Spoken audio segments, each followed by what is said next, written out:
I could do that. I could do that. I could do that.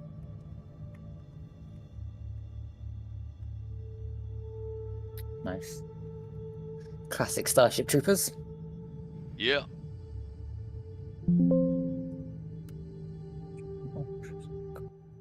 Okay, so you guys keep thinking and tinkering on your character ideas. I had a pretty cool idea myself. When we did the previous homebrew, more often than not, Fez and Darth would find these references to Warhammer 40k. In fact, I think it was you guys that encouraged me to sort of study Warhammer 40k for about a year, and so I did. Yeah. I started my character with Warhammer. Do you need me to reiterate the specifications of your current assignment? I don't think so. I need to find the central switch in the generator room.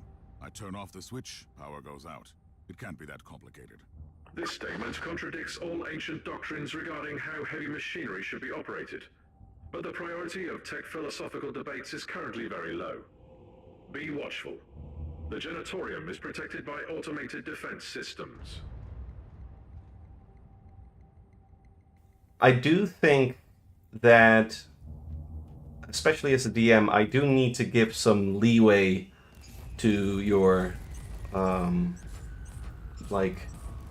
your narrative authority on Warhammer 40k.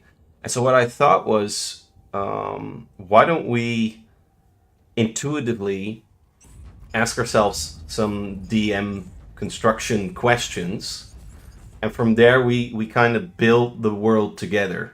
So, for example, right, say that our heroes are on the vessel and they recruit an Eldar on their ship. Now, I know for a fact that Darth and Fez would have a conversation for about 20 minutes about how the Eldar would be received by Space Marines. And in order to also give that some room in the campaign, I figured, we could actually do a really quick DM question interview kind of thing, and you guys respond to that intuitively based on your Warhammer 40k knowledge.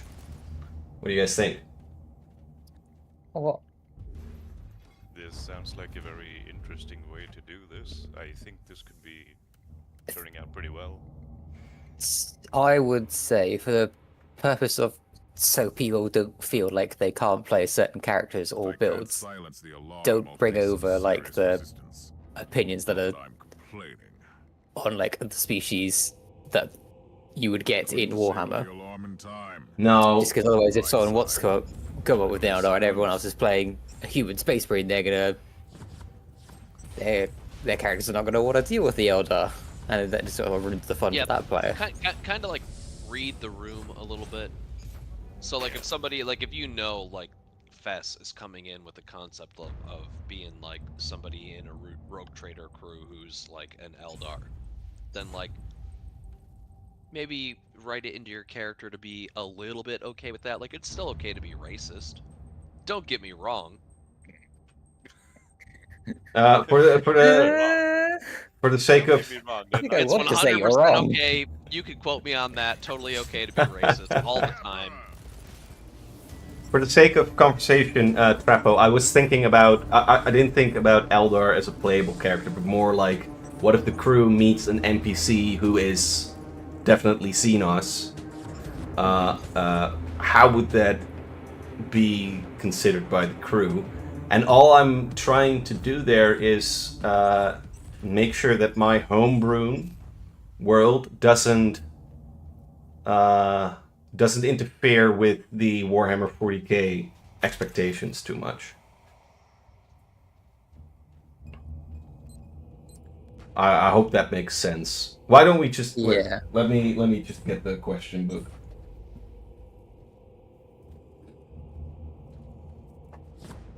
Good thing I brought coffee. I didn't know there was going to be an interview. Oh, dude, you forget I'm a teacher. There's always going to be an interview. There's going to be no, homework. I haven't forgotten. Not homework. No. Yeah. There's a module guide. everything. I left school Dark. behind many years ago. I don't want any more homework. Darp, you forget I'm a social worker. Yeah. Ooh. I've just seen the description for the bullet rain fighting style on Soldier. The first thing it mentions is flamethrowers. I know, it's awesome. Salamanders. I love the Mandos. Yeah. So, he loves killing children. What? What? What's that? What's that? No, they don't do that. They're just big friendly guys. Should I be concerned? They didn't As set an fire to an Eldar maiden world. Okay. I don't know.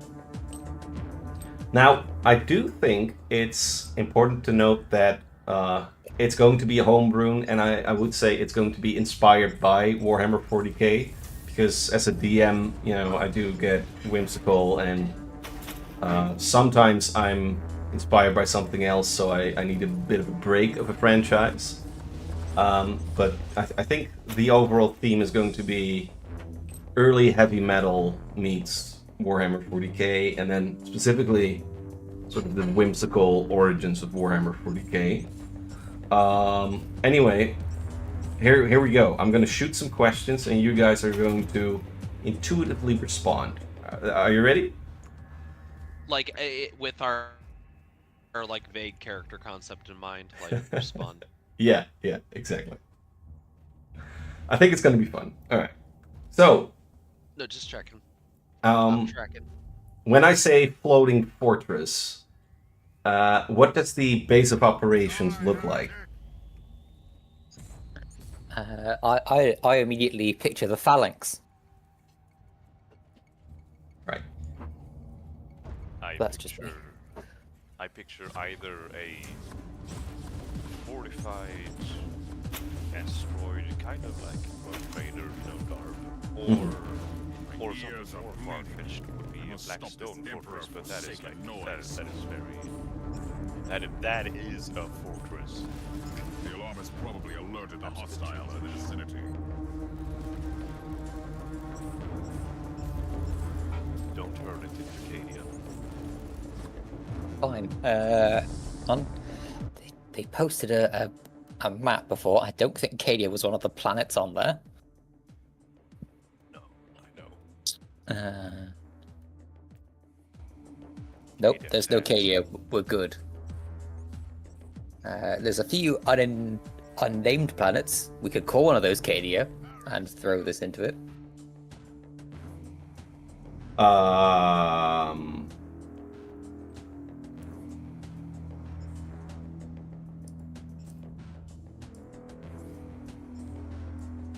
So, Cadia being essentially the destroyed planet has become a floating asteroid kind of thing. I mean, here's Is that my- not the oh, what's it called? Is it the Shard? There's the Dark Angels Fortress Monastery. Is basically just a big shard of Caliban from where the planet exploded. The X-loaded schematics Now that is cool. Okay. Yeah. but the There- assumption of the restricted hear me chambers out. looks Yeah. extremely high. Something like this, a shard of Cadia transported through the warp to here. That's called the Rock. Dark Angels. Oh, yeah. Rock. I think. What I'm looking at. Yeah, it's this thing. It's literally just like a tiny sliver of Caliban from when it exploded and they turned it into a flying fortress. And it just travels through the warp. Why Beautiful. not? Oh. You do then also have... So I think the asteroid fortress concept would be something like this.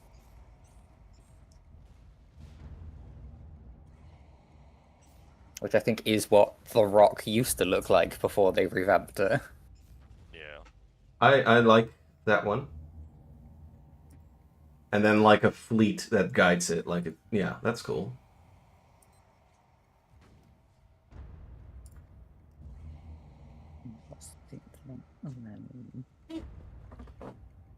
Sorry, did Corin get to answer the question? No. Darth, are you here? Whoops. Forgot to push the thingy anyway. But like you were saying, kind of like similar to Blackstone Fortress, and like speaking of like the Dark Angels, like Fortress Monastery, like I was thinking of, well, the first thing that honestly came to mind, which I know this is not a fortress, but you know I'm a nerd, so it happens. But I was thinking go. of Cloud City, you know, Star Wars. But also the Phalanx from Battlefleet Gothic. I'm Yeah. glad to see that some spark of the Imperial Creed still remains in the darkness of this wretched place.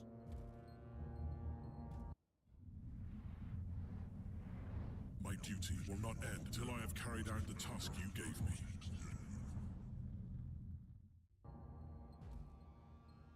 Did you say something, Inquisitor? You sounded extremely strange for a moment. I had another vision. Nothing serious, but it's an odd feeling. I feel like something is slowly unraveling before me, but I don't know what it is. I'm concerned about your condition, Inquisitor. We should take a look at you again when you return.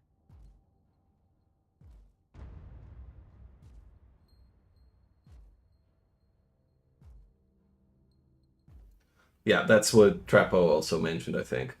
Yeah. Just a massive space station that can also fly. I mean, it depends. How are we getting to this fortress? Is it on the planet we're on? Because that would kind of limit the size. It's underground. It's sort of Okay. tucked away. It's an ancient vessel kind of thing. Umbrella facility. Yes. And That was the hive. I was also thinking like, but I think we are getting somewhere with this. Why don't we just mix? Man, I love that. Is that called the Dark Angel? What was it called? The Rock. So it's, if I remember the lore correctly, it's a shard of Caliban that fragmented off when the planet got exploded and sucked into the warp, and they turned it into their fortress monastery. And that's that second picture, the one that looks like a 90s So, video game. both the pictures are the Rock. So the second picture, where it's just like an asteroid, is like the original design from the 80s, 90s. Yeah. And then the first picture is from the revamp they did when they released the new Dark Angels book, like was it the Sons of the Forest? Cool. Cool. I'm feeling the Phalanx meet the 80s asteroid as a There's also another option, as a place. which would be going for something like, if it's an ancient like aircraft buried underground, then you have also got the option of going where is it? Where you can do something like the ship from Macross, super defense force Macross, like the old anime, where it's just like a massive a massive city carrier. Yeah. Oh. I remember that anime. It was weird. It was good. It was good. It was the 90s AMV style. Yeah. Fuck yeah. It was just where I think it had like an entire city in it, but it was also just like a... Successfully initiated. Tech litanies reverted to default. Inquisitor, your next task is to find the closest mainframe cogitator. Anything else I should be concerned about? Threat assessment in progress. The answer is yes. The doors leading to the restricted areas are now open. Potential assailants are emerging from the chambers.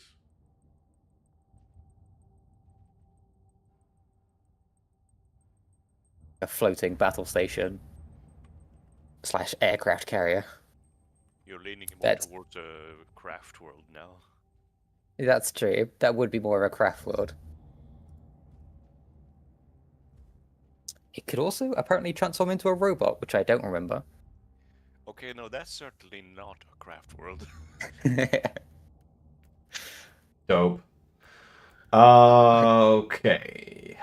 It's just more if you were going for like it's a buried vessel, an ancient buried vessel. It sort of limits the size of what it could be. 'Cause Yeah. Yeah, that's why I'm veering towards the rock, because that also fits the Gunderhand lore, because that's essentially the planet where the warp can be harvested for interstellar travel. And yeah, the rock makes sense. I'm thinking of sort of picture that rock thing with the phalanx kind of surrounding it as an outer wall. Oh, hang on. Oh, God. Jesus, Darth, what is this? That's the Eclipse Star Destroyer from, well, it's now Star Wars Legends, but, yeah, it's not canon anymore because Disney's no fun. Disney's Oh God, what is? There's hang on. God, there's another. What the fuck is it?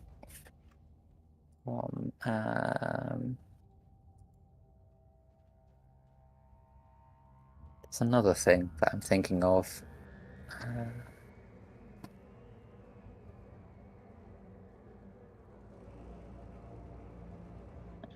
I need to go and look up stuff. That was it.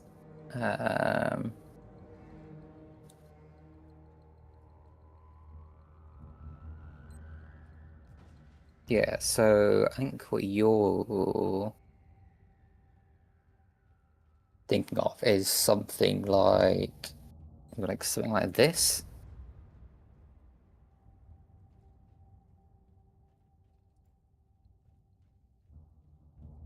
Yeah, yeah, looks good. Just a bit more gothic in architecture, but I think we understand what we're getting at. Yeah, this essentially what I see here is that rock is being catered for by these structures, right? Sure. So just like there was an asteroid or a part of a world at some point, and someone decided we could use that to build like a cool space station spaceship. Yeah, which honestly I think that's what's gonna happen with space travel. We're just gonna surf on asteroids. Very cool. Yeah, I like this. Oh, it's just a full-on. Just a full-on orc space Hulk is what it is. Yeah, about that, I was wondering. So my Warhammer studies have been the following. I've read Horus Rising, I played Rogue Trader, I played Dark Tide, I played Space Marine, and I have the Space Hulk game. Is Space Hulk something to study when looking for rocks? It's the buggy one, the Deathwing. The first-person shooter or the yes, sir. Like strat. Hey, I have Deathwing. Yeah, it's pretty good, right? Yeah, I honestly loved playing it. It's just it it doesn't have a great soundtrack or anything, but it is a cool. Deathwing was great. I love Deathwing so much. I love playing the chaplain with the flamer. Yep, which just made everything impossible to see where you were going. Because it would just take up your entire screen whenever you shot it. Yeah, it was great. Alright, cool. I love giving myself homework like this. Well, sadly, Deathwing, you can't play multiplayer anymore because they shut the servers down. Bastards. Yeah, they shut the servers. It was a big thing at the time. It really sucks because it was an excellent game. It was so fun to do. You can still play the campaign, but it's not as fun because you have to micromanage your NPCs.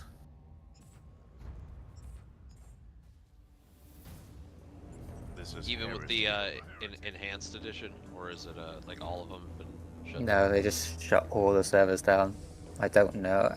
I imagine there is probably a way you could still make it work. I'm sure someone has come up with a solution for it. I mean, if they can make Skyrim multiplayer, I'm sure they can set up a private server for Deathwing. Speaking of reviving games and servers, are you at all aware of Hellgate London? I am. Hellgate London. Yeah, that's an old game. That's a great game, and they revived it. They made a private server. It's called Hellgate 2038, but you need the actual disc. Oh. No way in hell. Yeah, dude. Anyway, I've never heard of Hellgate London. You've never heard? Oh, dude. Oh, it's up your. It's essentially Warhammer 40k in London. I'm not kidding. It's a game from 2007. Oh. Yeah, I know. For reference, that's when. It does not look like it's from 2007. No. Hey, guys. Next question, because I think we are well underway of creating a cool base of operations. Now let's zoom in on your characters. Like we discussed before, I would just pose the question, and please respond intuitively. Do you look different from everybody else?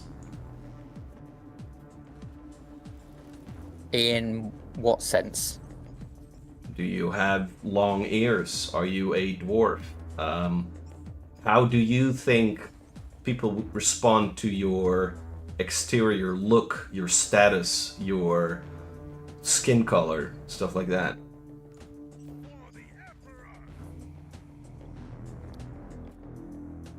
Oh, and before you respond, just so you guys know, I don't intend to include any politics or anything in the realm. Just so it's meant to be a little bit whimsical.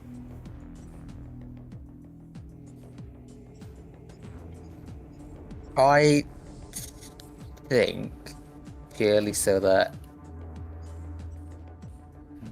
you can like get the most enjoyment out of playing. Well, you can have pre-existing sort of like this group doesn't like this group because of a past war, but don't have sort of people immediately go, oh, you're a stinky human, you suck. Yeah. I don't like you. Yeah. No, we're actually also we really are going for that early sort of 80s character creation thing where you also had to include flaws in your character, or you were extremely long, or it's just how far out does your character look? Because I do dig that.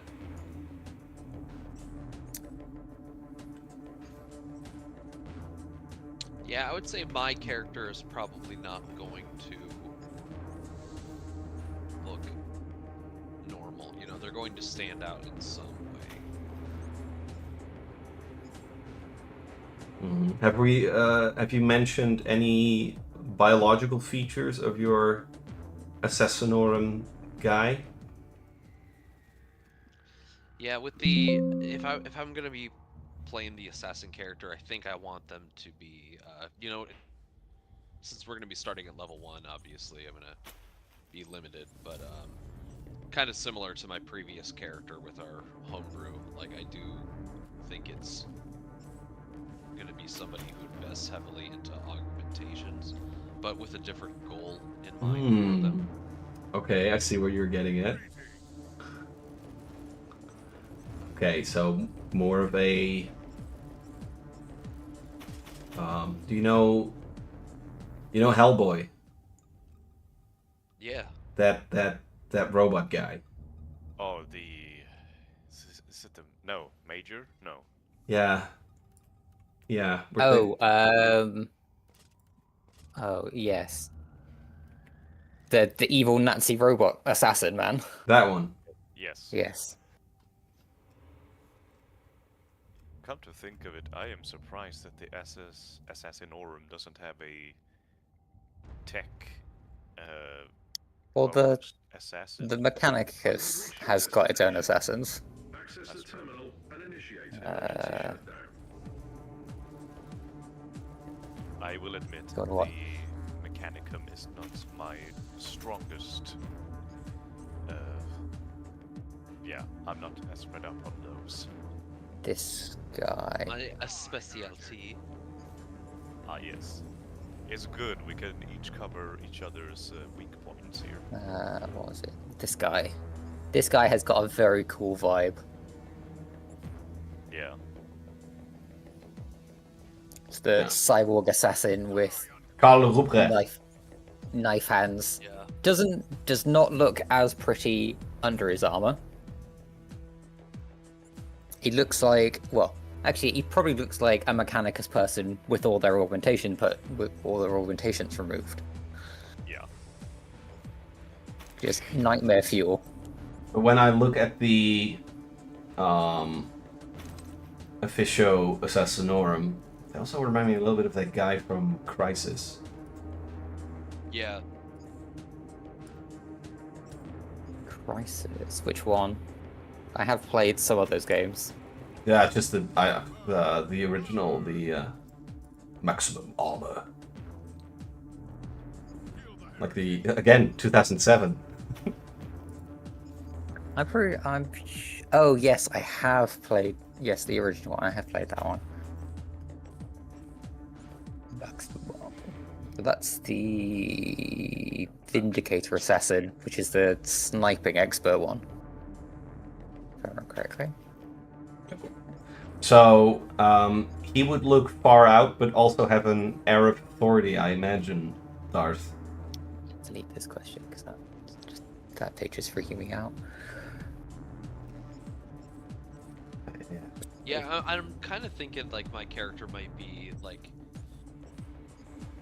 like formerly in and like either hiding from their previous life, or you know, they were presumed dead on a mission and now they're trying to like rebuild their life with like a new purpose or something like that. Yeah. Yeah. You know, they have a history. Like if they were like something, maybe it was like a life that was, you know, forced on them or something, like they were recruited into the, you know, voluntold to become an assassin, had all these augmentations and everything forced upon them, and now like after they were presumed dead, like heavily injured, they're basically like stripped away, starting from kind of nothing, and they have to like basically not only like rebuild their own body as they go, Cool. but find So you a new purpose. basically started out as almost an indentured servitor, just that you served as a for war instead.